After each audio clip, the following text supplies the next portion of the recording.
Perkenalkan, nama saya Citra Piri dari Program Studi Ilmu Kelautan Universitas Samratulangi dengan NIM 200511030006, dan pada saat ini saya akan menjelaskan tentang klasifikasi prokaryotik, Archaebacteria dan Eubacteria. Yang pertama, Archaebacteria. Archaebacteria merupakan kelompok mikroorganisme yang dapat ataupun juga beradaptasi pada lingkungan yang ekstrim, sejenis mutu garam yang tinggi, suhu yang tinggi, asam, dan menghasilkan gas metan.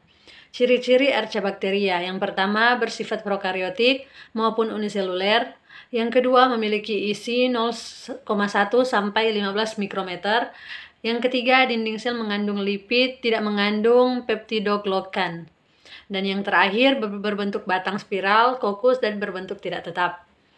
Klasifikasi Archaebacteria. Berdasarkan habitatnya, Archaebacteria dikelompokkan membutuhkan 3 macam, yaitu pertama, halofil,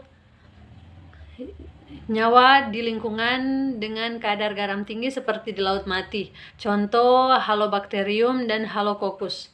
Yang kedua, termoacidofil, raga di lingkungan yang bersuhu ke atas dan bersuhu naik yang bersifat asam.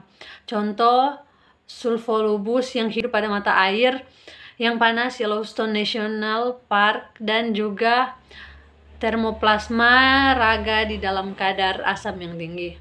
Dan yang ketiga, metanogen, hidup yang di areal anaerobik yang berlebihan seperti di rawa serta danau, menghasilkan gas metan atau biogas. Yang kedua yaitu Eubacteria. Eubacteria merupakan organisme uniseluler yang tidak memiliki membran inti sel atau yang disebut dengan prokaryotik. Eubacteria berada di jantung perdebatan serius dalam klasifikasi ilmiah yang membentuk kembali hierarki tradisional kingdom, phylum, kelas, ordo, family, genus, dan spesies.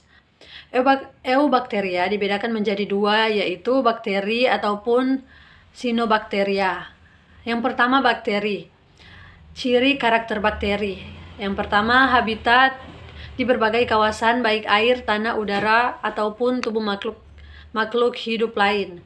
Yang kedua, bersifat uniseluler dan tidak hidup maupun berkoloni. Yang ketiga, cara hidupnya ada yang bersifat heterotrof maupun autotrof. Yang keempat, bersifat prokaryotik.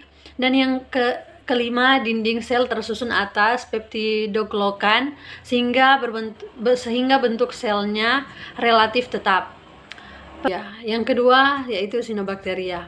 Cyanobacteria berwujud benang, bersifat prokaryotik, yaitu tidak memiliki membran inti sel. Cyanobacteria tidak memiliki generator gerak, namun memiliki klorofil sehingga dapat berfotosintesis. Sistem reproduksi Cyanobacteria dengan cara pembelahan biner, fragmentasi, pembentukan hormogonium, dan danakinet.